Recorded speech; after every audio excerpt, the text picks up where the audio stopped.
오늘 제 기독교 강요 제18강 중재자로서의 그리스도 이런 제목으로 우리가 오늘 기독교 강요 제18강을 보도록 하겠습니다. 우리 먼저 성경을 같이 한번 읽겠습니다. 디모데전서 2장 5절과 로마서 8장 1절에서 4절까지 말씀인데 우리 한번 교독하겠습니다. 디모데전서 2장 5절 제가 읽도록 하겠습니다. 하나님은 한 분이시요 또 하나님과 사람 사이의 중보자도 한 분이시니 곧 사람이신 그리스도 예수라. 하나님과 사람 사이의 중보자는 한 분, 사람이신 그리스도 예수다 하는 것입니다.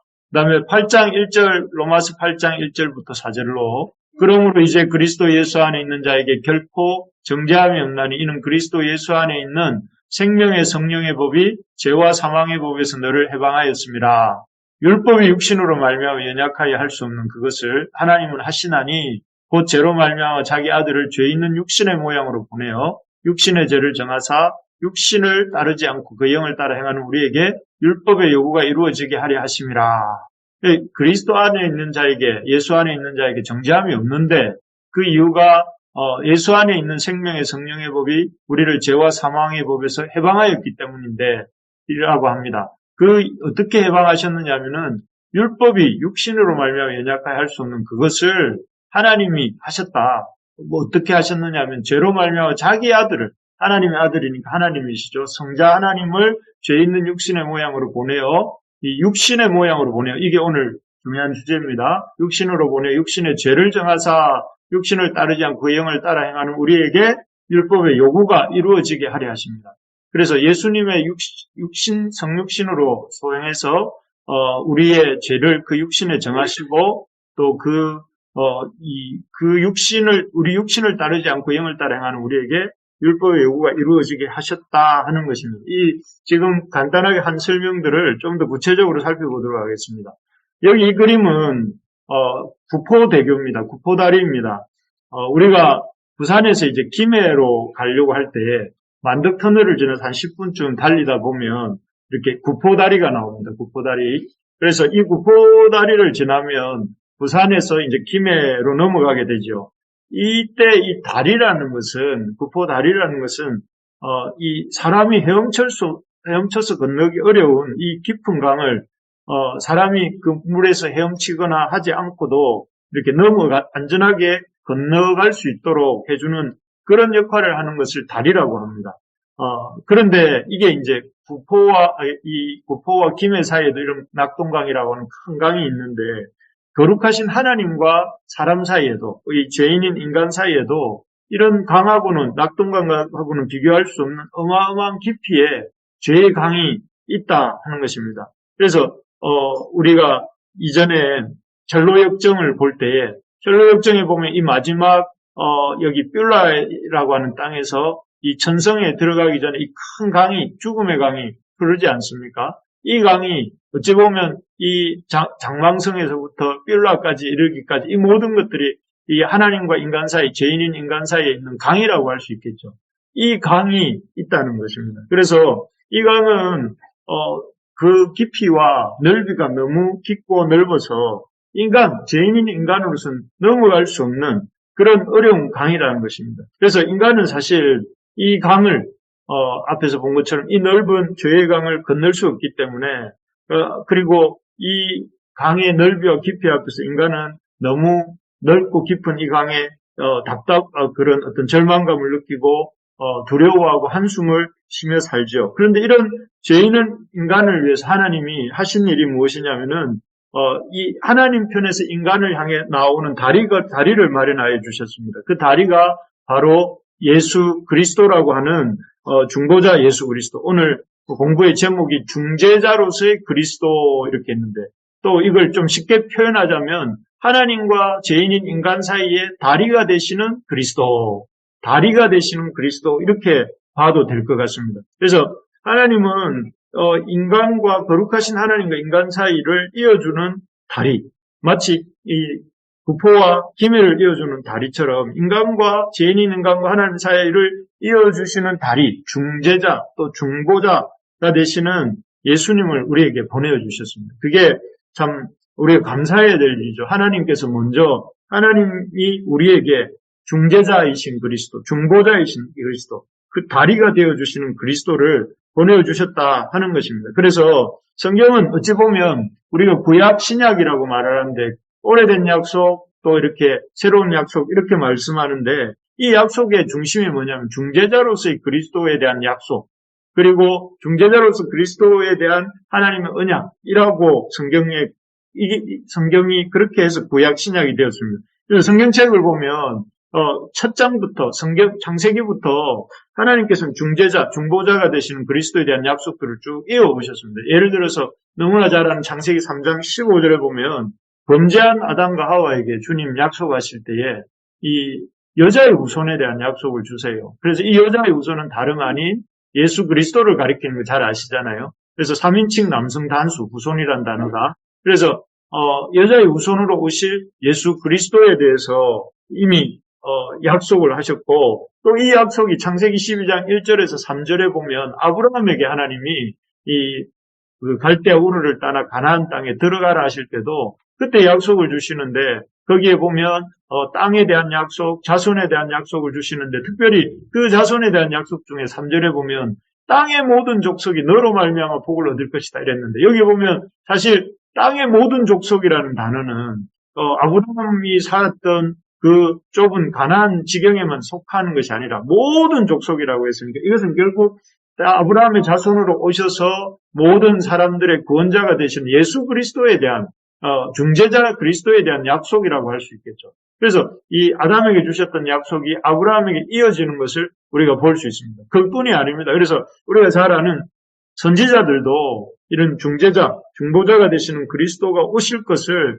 여러 형태로 예언을 하셨어요. 예언의 말씀을 전했는데, 대표적으로 이사야 선지자가 7장 14절에 보면 처녀가 잉태하여 아들을 낳을 것이다. 우리 성탄절마다 많이 들었잖아요. 그죠? 그래서 처녀가 잉태하여 아들을 낳을 것이요. 이분이 누굽니까? 예수 그리스도죠. 예수 그리스도를 이 땅에 보내주실 것에 대한 약속을 이렇게 그 이사야 선지자가 하고 있는 것을 볼 수가 있고, 그 이어서 활동했던 예레미야 선지자도 예레미야서 23장 5절에 보면 여호와의 말씀이 예레미야에게 어떻게 임하냐면, 내가 다윗에게 한 의로운 가지를 일으킬 것이라. 이 의로운 가지가 바로 예수 그리스도입니다.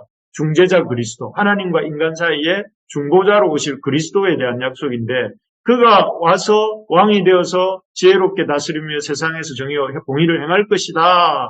그래서 그의 날에, 다윗의 한 의로운 가지가 오시는 날에 유다는 구원을 받겠고 이스라엘은 평안히 살 것이며, 그래서 구약에 제가 간략하게 이렇게 보았지만 구약의 말씀들이 계속 누구를 가리키고 있냐면 하나님과 인간 사이를 이 시면에, 죄의 시면을 이렇게 건네줄 중재자, 중보자, 다리가 되시는 그리스도에 대한 약속들이 있다 하는 것을 보여주셨습니다. 그래서 이런 말씀들도 그렇게 가르치고, 그뿐만 아니라 성경에 나오는 많은 사건들과 또 어떤 일들이 하나님 중보자로 오실 그리스도에 대한 예표들을 보여주시죠. 그래서 여기 보면 그 애굽에서 나올 때 이스라엘 백성이 홍해를 건널 때에 그 홍해의 그 바다 앞에서 그 모세를 앞세우시고 이스라엘 백성들을 이렇게 그 홍해를 건너게 하시잖아요. 이를 통해서 하나님께서는 장차 그리스도가 앞장서셔서 이 죽음의 강을 건네실, 죽음의 바다를 헤치고 건너게 하실 그리스도에 대한 그 모형을 우리에게 이렇게 중보자 또 중재자가 되실 그리스도의 그 한 단면이 또 모세를 통해서도 드러나기도 합니다. 또 그뿐만 아니라 최근에 읽었던 레위기에도 보면 구약의 5대 제사, 번제, 소제, 화목제, 속죄제, 속건제, 이런 제사들을 통해서 그 제사들과 그 제사들에 바쳐진 제물과 또 그 제사를 수행하는 제사장의 모습을 통해서 하나님은 레위기의 그 여러 가지 이런 사건, 어떤 제사들을 통해서 예수 그리스도가 오실 것에 대한 그림을 보여주십니다. 그리고 이 레위기뿐만 아니라 이제 민수기에 넘어가면 성막이 나오잖아요. 이 한가운데가 성막인데, 이 성막을 통해서 그 하나님께서 이런 이 성막이 온 이스라엘 백성 가운데 한 가운데 있게 하심을 통해서 이 성막 중심의 이스라엘 백성의 삶이 이루어져야 된다는 걸 보여주시고, 이 사람의 몸으로 입고 오셔서 우리 인간 가운데 거하게 되실 그 중재자, 중보자 그리스도가 이 그림을, 이 성막을 통해서 이렇게 예표하고 계시거든요. 그래서 예수님이 오실 때 말씀이 육신이 되어 이럴 때 육신이 된다는 말은 텐트를 친다 이런 말의 의미가 있어요. 그 육신이 된다는 말. 그 말은 구약에서 나왔던 이 성막이 하나의 그런 예수 그리스도에 오셔서 사람의 몸을 입고 오실 중재자이신 그 예수 그리스도에 대한 약속을 예표하고 있는 그런 것입니다. 그래서 놀랍게도 구약의 사람들이나 신약의 사람들은 공이 뭘 믿었느냐 하면 우리가 생각할 때 우리는 이렇게 그리스도를 믿고 구약에 있는 사람들은 율법을 믿었을 것 같다 이렇게 생각을 하지만 실제로 구약에 있는 사람 이렇게 말해요. 요한복음 8장 56절 우리 한번 읽어볼까요? 시작. 너희 조상 아브라함은 나의 때 볼 것을 즐거워하다가 보고 기뻐하였느니라. 여기 보면 아브라함이 누구의 때 볼 것을 즐거워했다고요? 예수님이 하신 말씀이니까 예수님의 때 볼 것을 즐거워했다. 우리가 생각해 볼 때 예수님이 구약에도 있었나 싶지만 그 중재자로서 오실 그리스도, 중보자로서 오실 그리스도에 대한 약속이 주어졌고 그런 예표들이 계속 주어졌기 때문에 그들 역시 우리와 같이 그리스도를 믿었다는 거예요. 그리고 이 시편 2장에는 보면 다윗의 시편인데 거기에 보면 분명하게 그의 아들에게 입맞추라 이런 구절이 나와요. 그래서 여기도 보면 중보자, 중재자 그리스도에 대한 지식을 다윗과 또 그 이스라엘 백성이 가지고 있다는 것을 볼 수가 있습니다. 그래서 이런 표현들이 성경에 많은데 또 한 구절만 더 살펴보면 에스겔서 33장 23절에도 보면 여기 보면 뭐라고 말을 하냐면은 24절에 보니까 아브라함은 오직 한 사람이라도 이 땅을 기업으로 얻은 날 우리가 많은즉 더욱 이 땅을 우리에게 기업으로 주신 것이 되었느니라. 그래서 여기 이 말씀을 다른 말씀을 제가 올렸네요. 어쨌든 이 에스겔서 33장이 뭐냐면 목자에 대한 말씀인데 장차 오실 목자이신 그리스도 중재자로 오셔서 이스라엘 백성들을 이스라엘 양떼를 인도해 가실 목자에 대한 이런 약속들이 이렇게 에스겔서에도 나옵니다. 그래서 우리가 이렇게 지금까지 쭉 살펴본 것은 무엇이냐면은 이런 구약에서 하나님께서는 하나님과 인간 사이에 있는 깊은 죄의 심연을 이렇게 이어주시는 중재자 또 중보자가 되시는 다리가 되시는 그리스도에 대한 약속들을 여러 가지 언약들을 통해서 하셨고 또 그리고 여러 가지 사건들을 통해서 예표하셔서 그래서 구약의 백성들도 역시 우리와 같이 그리스도를 믿었다 하는 것을 보여주고 있습니다. 그래서 이런 아브라함이든지 다윗이든지 에스겔 선지자든지 그런 선지자들 역시 그 중재자 그리스도를 노래하고 있는 것을 볼 수가 있습니다. 그렇습니다. 우리가 기억해야 될 것은 이런 것입니다. 중재자, 중보자 그리스도, 중재자가 되시고 중보자가 되신 그리스도에 대한 약속은 왜 이렇게 성경이 구약에서 계속 줄기차게 중보자가 되시고 중재자가 되시는 그리스도에 대한 약속을 하시는가? 그 이유는 우리가 이 하나님과 우리 사이에 있는 이 죄의 심연을 건넬 수 있는 길은 다른 어디에도 없고 오직 그리스도에게 밖에 없기 때문에 이것을 분명히 하시기 위해서 하나님께서 계속해서 인간과 하나님 사이를 이어주는 중재자가 있어야 되고 그 중재자를 통해서만이 우리가 하나님 앞에 어렵게 설 수 있다는 것을 이렇게 보여주시는 것입니다. 그래서 우리가 이 그리스도 안에 들어갈 때에만 중재자 그리스도를 통해서만 우리가 죄로부터 해방을 얻게 되고 또 죽음에서 사망에서 건짐을 받을 수가 있고 이스라엘 백성을 아시겠죠. 그리고 참 자유를 맛볼 수가 있습니다. 그래서 인간이 어떤 구원함을 얻고 또 구원함을 얻을 뿐만 아니라 하나님 앞에 어렵다함을 받고 하나님 앞에서 살 수 있는 유일한 어떤 통로, 구원의 방편은 예수님밖에 없다. 그래서 예수님도 이 땅에 오셔서 뭐라고 합니까? 자기를 길과 진리, 유일한 길과 진리요 생명이다 이렇게 말씀하시죠. 그 유일한 길과 진리가 되는 것을 좀 더 하나 더 붙인다면 유일한 다리가 되신다. 내가 곧 길이요 진리요 생명이다. 이 말은 다르게 오늘 표현을 말하면 내가 바로 그 중재자요, 내가 바로 그 중보자요, 내가 바로 그 길이 그 다리가 된다 이렇게 말할 수가 있습니다.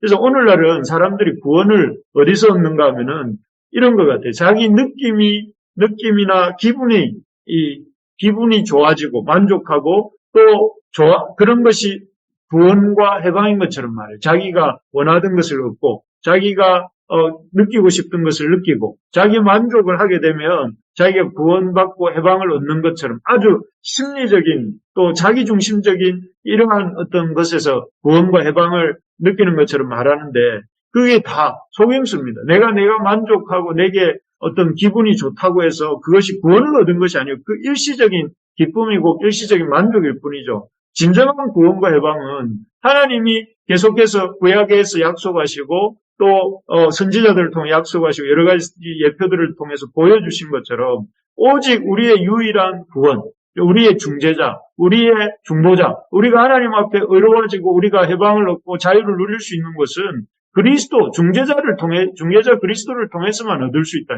이것은 성경이 분명하게 말씀하고 있고 약속하고 있는. 그래서 우리가 이러한 사실에 이 세상의 트렌드에 속지 말아야 되고 세상 사람들의 말에 이렇게 현혹되지 말아야 됩니다. 왜냐하면 마치 내가 내 만족을 위해서 열심히 살면 내가 내 어떤 그 느낌이 좋으면 이 사람이 행복하게 사는 것처럼 착각을 하는데 그래서 소확행이 마치 구원인 것처럼 이렇게 말하는 이런 시대의 트렌드 속에 속으면 안 된다는 것입니다. 그래서 우리를 진정으로 죄로부터 죄 속죄함을 얻게 하시고 사망으로부터 생명을 얻게 하시고 또 이렇게 죄의 종로를 타는 데서 하나님의 자녀가 되게 해주는 것은 이 자기중심적인 어떤 그런 기분과 감정을 따라 살 때 얻을 수 있는 것이 아니라 우리의 중재자가 되시고 중보자가 되시는 성경의 말씀이 약속하고 있는 그분 안에서 우리가 해방과 자유와 속죄함과 하나님이 주시는 놀라운 영광에 참여할 수 있다. 이것을 우리가 붙들 수 있기를 바랍니다. 그래서 이것을 잘 붙드는 사람이 참 어떻게 보면 세상에 끌려가지 않아야 세상을 끌어올 수 있으니까 우리가 세상에서도 잘 살 수 있는 것이죠. 그런데 여기서 한번 생각해 볼 것은 그렇다면 중재자 그리스도, 중보자 그리스도 그분을 통해서 그분은 어떻게 우리를 하나님 앞에서 이렇게 하나님 앞에 서게 해주신 다리가 되시고 또 어떻게 하나님 앞에 서 있게 만드시는가 이것을 잠깐 살펴보겠습니다. 그리스도가 중재자로서 우리로 하여금 하나님을 알게 하고 제사함을 얻게 하며 나아가 하나님 앞에 설 수 있도록 하실 수 있는 것은 그분이 참 하나님으로서 참 사람의 몸을 입으셨기 때문입니다. 아까 보셨던 구포다리가 구포다리가 그 역할을 할 수 있는 것은 무엇입니까? 이쪽 구포에서부터 시작해서 저쪽 김해 강서구 쪽이죠.까지 이어졌기 때문에 그렇지 않습니까? 중간에 끊어졌다면 이 다리 역할을 할 수 없잖아요. 그런데 또 중간만 있다고 해서도 다리가 역할을 할 수 없어요.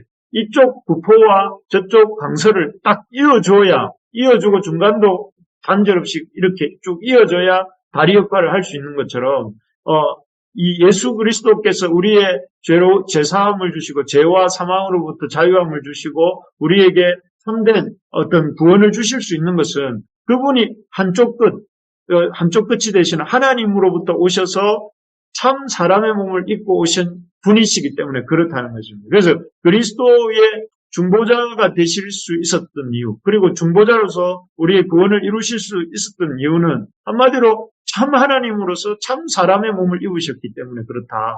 이게 너무나 중요한 포인트입니다. 참 하나님으로서 참 사람이 되셨기 때문에 그분이 이 참 하나님으로서 어떻겠습니까? 인류의 죄값을 죄가 없으시기 때문에 인류의 죄값을 지불하실 수가 있었고 나아가서 죄를 정복하고 또 이 마귀를 멸할 수 있으셨잖아요. 하나님이시기 때문에 참 하나님이시기 때문에 의로우신 분이기 때문에 죄가 없으시고 또 그렇기 때문에 죄값을 지불하시고 죄를 정복하고 또 이 마귀를 멸하실 수 있었어요. 그리고 동시에 참 하나님으로서 참 사람이 되셨기 때문에 살과 뼈가 있는 그리고 참 그런 분이셨기 때문에 우리 죄인들이 지불해야 될 죄의 죄책들, 죄의 저주들 또 지불해야 될 형벌을 이렇게 다 대신 감당할 수 있었던 것이죠. 그래서 오늘 우리 카톡방에 올려드린 2번, 3번 문항에서 이런 말이 합니다. 중재자가 왜 하나님이면서 동시에 인간이어야 하는가?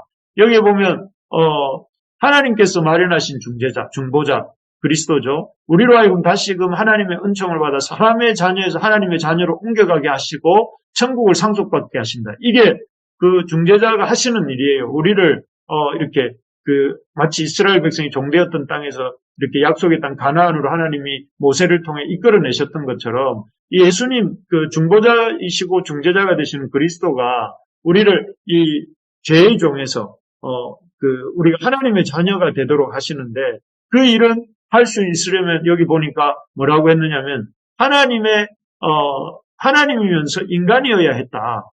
하나님이면서 그 중재자는 하나님이면서 인간이어야 했다. 왜냐하면은 그의 임무가 죽음을 삼키는 것이기 때문에 그는 인간이어야 했다. 그러니까 죄의 벌을, 죄로 인한 형벌과 오염과 부패에 대한 대가를 지불해야 되잖아요. 그러니까 인간이셔야 되고, 동시에 그 죄와 아까 말했던 마귀를 멸하는 일들을 하시려면 그것은 하나님이어야 가능하다는 거죠. 그래서 이 그리스도는 왜 중재자와 중보자가 되시려면 하나님과 인간 동시에 되어야 되는가? 마치 구포에도 한쪽 끝이 닿아 있어야 되고 저 강서에도 구포다리가 한쪽 끝이 닿아 있어야 양쪽을 왔다 갔다 할 수 있는 것처럼 그런 역할입니다. 한쪽은 하나님이고 또 한쪽은 인간이셔야 되기 때문에 하나님이신 동시에 인간이셔야 되기 때문에 그렇다는 것입니다. 그래서 3번 문항에서도 이렇게 말합니다. 3번 문항에서도 보면 우리가 하나님과 화해하기 위한 필요한 조건이 있는데 그것은 무엇이냐면은 우리 완전한 복종을 통해서 죄에 대해서 벌을 받아야 된다. 아담이 불신앙으로 인한 불순종 때문에 죄를 지었잖아요. 그런 불신앙으로 말미암은 불순종의 죄를 이렇게 지불하기 위해서 완전한 복종을 해야 되는데 그렇기 위해서는 하나님이 이렇게 인간이 되셔야 하는 것이죠. 그리고 복종하고 우리가 받을 벌을 대신 받으셔야 했다. 그래서 여기 보면 하나님께서 인간이 되셔야 했던 이유는 인간이 불순종함으로 아담 이후 모든 인간의 불순종함으로 범죄한 죄들을 감당하기 위해서는 하나님이 인간이 되셔야 인간의 그 지은 죄에 대한 대가 지불을 할 수 있기 때문에 그렇게 되셨다는 것이죠. 그래서 요걸 좀 3번 문항을 좀 더 풀어서 설명하자면 이렇게 할 수 있습니다. 참 하나님으로서 참 사람이 되셨다고 했잖아요. 예수님이 중재자로서 또 중보자로서 그리스도가 이렇게 이 참 하나님으로서 참 사람이 되셨다고 했는데 그러면 참 하나님으로서 참 사람이 되셨기 때문에 하실 수 있었던 일이 무엇인가? 그것은 첫 번째가 참 사람으로 하나님께 완전히 복종하셨다 하는 것입니다. 아까도 말씀드렸지만 아담과 아담의 후손들 모든 인간들이 하나님 앞에 짓는 죄들의 본질이 무엇이냐면은 불신앙과 불순종입니다. 하나님을 하나님으로서 창조주로서 인정하기 싫어하고 하나님을 믿지 못하고 자기가 하나님보다 더 옳다고 생각하면서 하나님에 대해서 불순종하는 게 이게 죄거든요. 불신앙과 불순종의 죄인데 이 불신앙과 불순종, 아담과 그의 후손들의 불신앙과 불순종을 이렇게 그 불순종의 죄를 담당하시기 위해서 이 중재자 또 중보자 그리스도가 해야 될 일이 완전한 복종이었어요. 하나님에 대해서 완전히 복종하는 이 임무가 필요했는데 그런 일을 하시기 위해서 사람의 몸을 입고 이 땅에 오셨죠. 그래서 완전한 복종을 하시려고 하실 때에 어떤 신적 권능으로 그렇게 복종을 하는 것은 그런 신이니까 하나님이시니까 그렇게 하실 수 있는 거 아이가 이렇게 생각할 수 있는데 그런 말을 아예 하지도 못하도록 하기 위해서 하나님 하신 게 뭐죠? 참 사람이 되신 거예요. 예수님이 참 사람이 되셨다는 성경의 증거들이 많잖아요. 그래서 여러분 예수님이 이 땅에 오셔서 아이로 태어나셨잖아요. 여자의 몸에서 아이로 태어나셨고 또 예수님이 자연하셨어요. 어릴 때. 참 사람이라는 것이죠. 그리고 예수님이 이렇게 공생애를 할 때도 보면 오랜 길을 갔다가 피곤해 하시기도 하시고 목이 마르기도 하시고 지쳐서 잠들기도 하시고 그렇게 인간이 겪어야 되는 모든 어떤 배고픔과 난과 태어남과 자랑과 또 이렇게 피곤함과 배고픔과 슬픔과 이런 것들을 다 겪으심을 통해서 이 하나님으로서가 아니라 참 사람으로서 인간의 이런 모든 본성들을 다 가지고 있었습니다. 그럼에도 불구하고 예수님께서는 그 중재자로서 중보자로서 되기 위해서 온전한 순종을 하셨어요. 그래서 여러분 잘 아는 이 예수님의 십자가에 달린 모습인데 예수님 십자가에서 돌아가실 때 제일 마지막에 하신 말씀이 뭔지 혹시 기억나세요? 예, 이 말씀을 하셨어요. 이 요한복음 19장 30절인데 여기에 보면 이 다 이루었다. 신포도주를 받으신 후에 다 이루었다. 이 말이 무슨 말일까요? 내가 하나님 앞에 순종해야 될 모든 것들을 다 순종했다 이 말이에요. 내가 그 하나님의 피조물로서 하나님을 신뢰하고 하나님께 드려야 될 마땅한 순종들을 순종했다는 것입니다. 그래서 예수님이 마지막에 돌아가시면서 다 이루었다. 그러니까 우리가 이제 더 이상 예수 그리스도 중재자로서 그리스도를 만날 때에 그 안에 있게 될 때 우리는 더 이상 이런 우리가 이루어야 될 것이 없어요. 우리는 그 그리스도가 이루신 것을 받아들이면 되는 거예요. 이게 믿음이죠. 그리스도께서 나를 위해서 우리를 위해서 또 이 땅의 회복을 위해서 이루신 구속의 사역을 우리가 믿음으로 받아들이는 것이 이게 구원이잖아요. 그러니까 얼마나 감사합니까? 우리가 다 해야 되는 게 세상 종교들은 각자가 다 해야 되지만 믿음 안에 있는 우리 기독교는 주님이 이루신 것을 우리가 받아들이는 거예요. 그래서 그렇게 받아들이고 누릴 때에 우리는 완전한 이런 순종을 우리가 한 것으로 하나님이 간주를 해주시죠. 예수 그리스도를 통해서 우리가 그 믿음 안에 들어갈 때에 우리가 하나님에 대해서 완전한 앞에 그렇게 말씀드렸지 않습니까? 주님을 통해서 우리에게 하신 일이 뭐냐면 완전히 순종하심을 통해서 완전히 복종하심을 통해서 우리가 그리스도 안에 있을 때 완전한 복종을 한 것으로 이렇게 하나님이 여겨주시는 거죠. 마치 모세를 통해서 10번째 재앙을 모세 시대의 10번째 재앙에 이 문설주에 어린 양의 피가 묻었을 때에 그 피를 보고 그 장자의 목숨을 걷지 아니하고 패스오버 하신 것처럼 그런 것이죠. 두 번째는 그런 것입니다. 이렇게 참 하나님으로서 참 사람이 되심으로 중재자가 되셨는데 그렇게 하심으로 하셨던 일이 뭐냐면 죄로 인해 우리가 받아야 할 형벌을 온전히 받으심.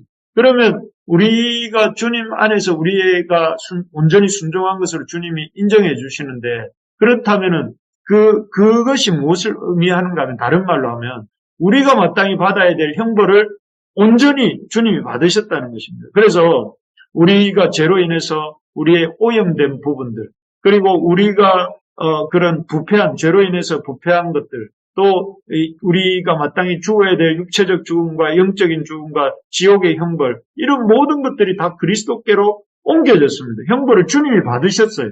그래서 우리는 이 히브리서에서 계속 강조하는 게 뭐냐면은 단번에 완전히 영원히 우리가 이렇게 그 죄 문제가 해결함을 얻었다는 거예요.